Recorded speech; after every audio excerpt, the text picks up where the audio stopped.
Hey guys, welcome back to Bridal Sewing Techniques, and today I wanted to help demystify all of these miscellaneous fabric covered buttons. How do you pick the right size button, the right type of button for a garment that you're working on? So that's what we're going to talk about today. These fabric covered buttons, yes, they do actually come in different sizes. They are generally measured in millimeters, but you can also, depending on where you order them from, look at their catalogs and see kind of what unit of measurement they use.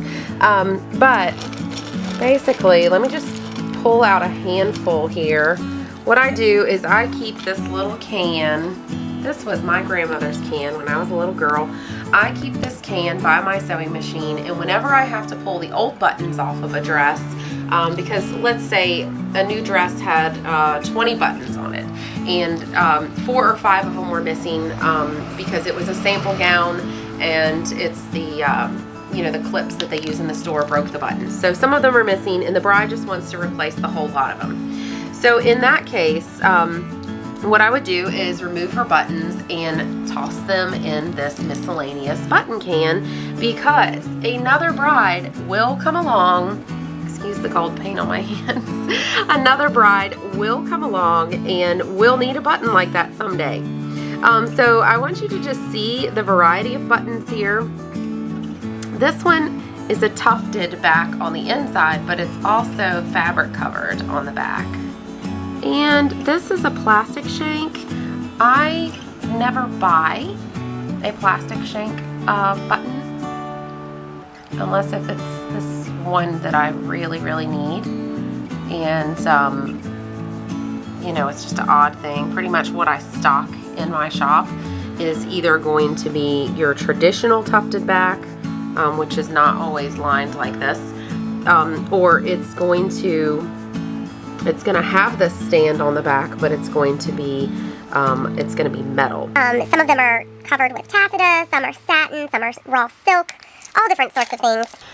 Now the way that I choose what I use on a dress, now I'm talking about not having to, let's use that same example. A girl comes in with 20 buttons down the back and 5 are missing. I'm not talking about having to dig through my jar and find 5 that match, okay? What I want to talk about is the scenario of where we replace all of those buttons. What I'm going to do is I'm going to decide if it's going to be a size 16 or a size 18. And this is how I keep them separated. I just have a tote. Isn't this terrible? I just took cardstock and taped it up to divide the two. I should go to Michael's or something and get something pretty, right? But anyways, so here is the size 16 on this side. I'll let you see that.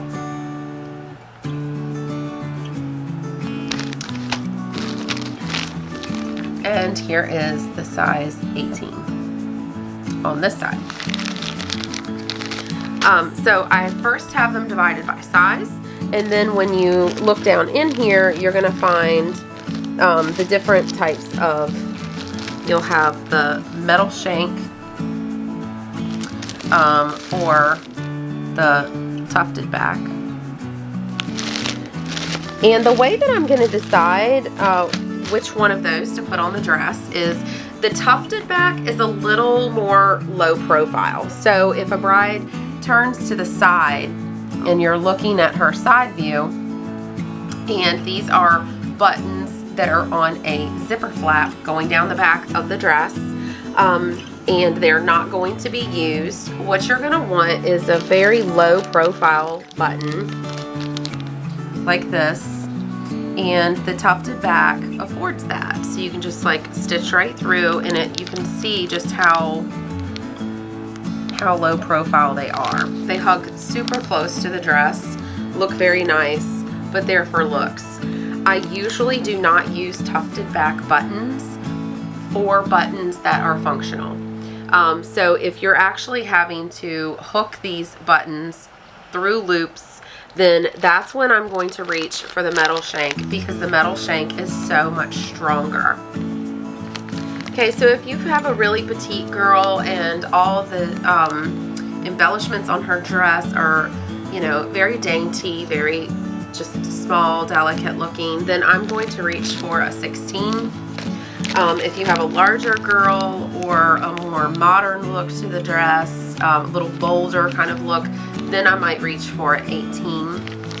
But I'm definitely going to look at how the buttons are going to be expected to perform to help me decide if I'm going to use a metal shank or a tufted back.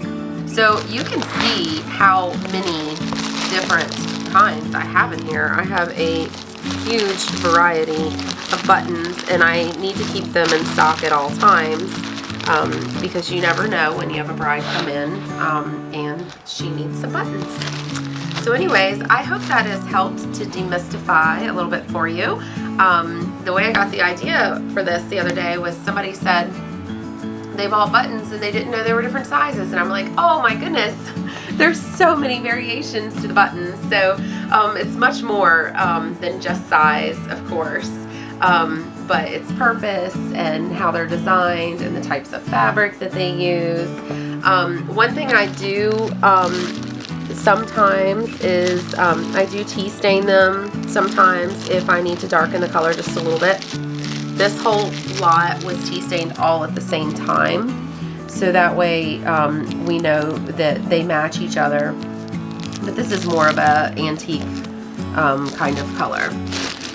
So anyways, I hope that this has helped you and has enriched your understanding of all things fabric covered buttons. Please hit like, please share, and please subscribe. It means so much to me. Also, leave some comments down below if you have any other questions or anything that you want to contribute to the button discussion. Have a good one.